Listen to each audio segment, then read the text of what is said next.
Tonight on Localite, Pat Arnold talks about what's happening on and around the White Salmon River. Pat's story is one of conservation and appreciation for the land, balanced with an understanding of agriculture and the proper utilization of natural resources.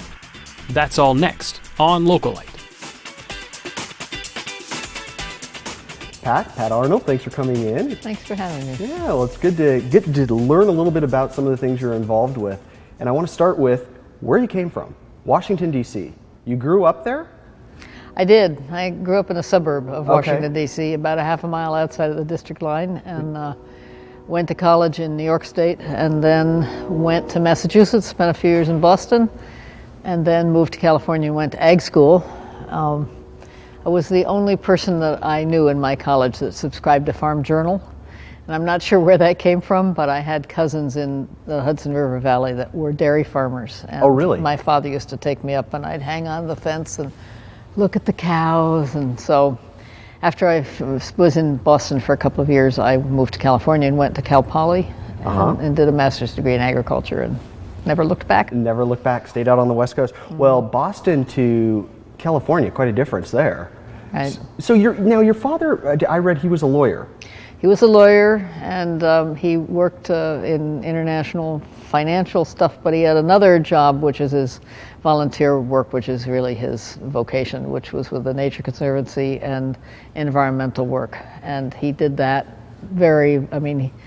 night after night he would come home and he would be on the phone. And my mother worked at the Audubon Society. They were both very, very heavily involved in environmental things. Yeah. So was he actually one of the founders of the Nature Conservancy? Yes, he was. He was really? Their secretary. He was secretary of the board for many years. And he was an associate of Rachel Carson, who wrote Silent Spring, the book about DDT, really a groundbreaking work back in. There was a little group of them in D.C. and around D.C. that were out on the cutting edge of the environmental movement at that time. Wow. How did that influence you as a child being around that? Well, you just breathe it in. It was it's like, oh, doesn't everybody do this? And you just, it just becomes part of the way you see the world. What about, because I'm sure as you got older, you probably, sort of that stigma that sometimes goes or can go along with activism or environmentalists, and sort of that, did you deal with that at all? No, because, keep in mind that the Nature Conservancy, my father was a Republican, and the Nature Conservancy is a very conservative organization in environmental terms. It works with willing landowners. Its approach is not really one of activism, exactly. They do a marvelous job managing land they own, and it's really a very effective program. But the whole point is to take possession of land from people who are willing to sell it for the purpose of environmental preservation. Okay. And so I don't think they did much in the way of political activism and laws and that kind of thing. I don't think that was really part of what they did. No. Okay. And then he was a bird watcher, and he was a bird bander. He'd band birds at home, and we'd sit at the breakfast table, and he had all these strings rigged up so he could pull and trap birds, and then he'd bring them inside and put bands on them and write down the numbers and then release the birds. And if the bird was found, somebody would read the band number and send it into the government. And they did a lot of work on migration that way, migratory birds. So it wasn't just a hobby thing. Oh no, it was. There are millions. There are thousands and thousands of people still doing this. I have friends who are still doing it. We spent a lot of our youth, our vacations out on the shore, the eastern shore of Maryland.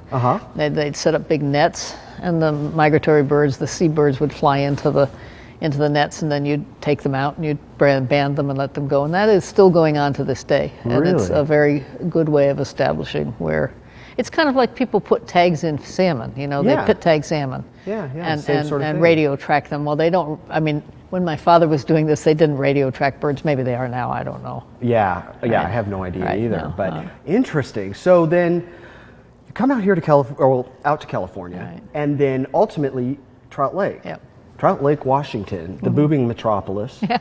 So where I got hired to come to Trout Lake. You did? Yes. And that was doing? Trout Lake Farms, which at that time was owned by Lon Ball, who was the founder of it. And I got hired to be their production manager and came up to do that. And the reason that he hired me I had been working in California in agriculture. I had been doing that for many years.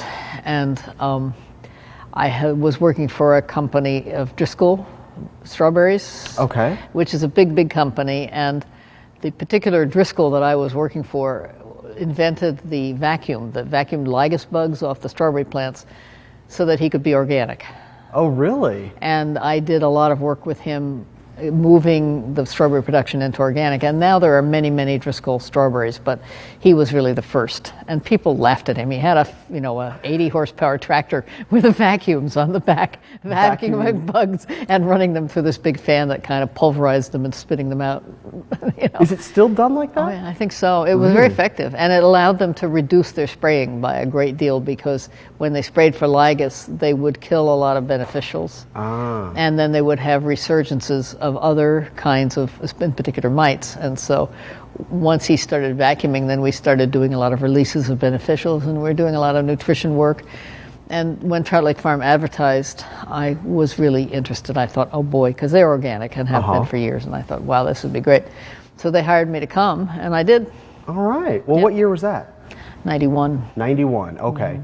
Tell me, and we'll get more into this and some of the residual effects of your involvement with Friends of the White Salmon. Right. So how did you get involved with that group, which I understand you're the second president, which was almost by accident, or? Well, I probably wasn't the second president. The organization started in 1976. There was a proposal to build 7 dams on the White Salmon River. The PUD was going to build a series of dams for electricity production. And they formed Friends of the White Salmon, which got petitions from something like 95% of the registered voters in the watershed against the dams. It was quite a fight. It took them a long time. And then they worked on the Wild and Scenic when the scenic area was enacted, and at the same time, the lower stretch of the White Salmon was designated Wild and Scenic. So that was a long, long process, and people from Friends worked on that. And then it's sort of come and gone on different issues, but I took over from somebody named Phyllis Clausen, who had been president for a long time. Okay. But certainly I'm not the second. I'm probably the 4th or 5th or something. Oh, all right. Yeah. Right. Okay. All right. Well, when we come back, let's talk about what Friends of the White Salmon River, what you guys actually do, and some of the things that you're up against right now. And obviously there's going to be, opposition on both sides of any issue. So we'll talk a little bit about all of that without getting in too deep. So we'll be right back. Stick with us. Up next. And I began to understand the river as a system of energy and water, and how amazingly connected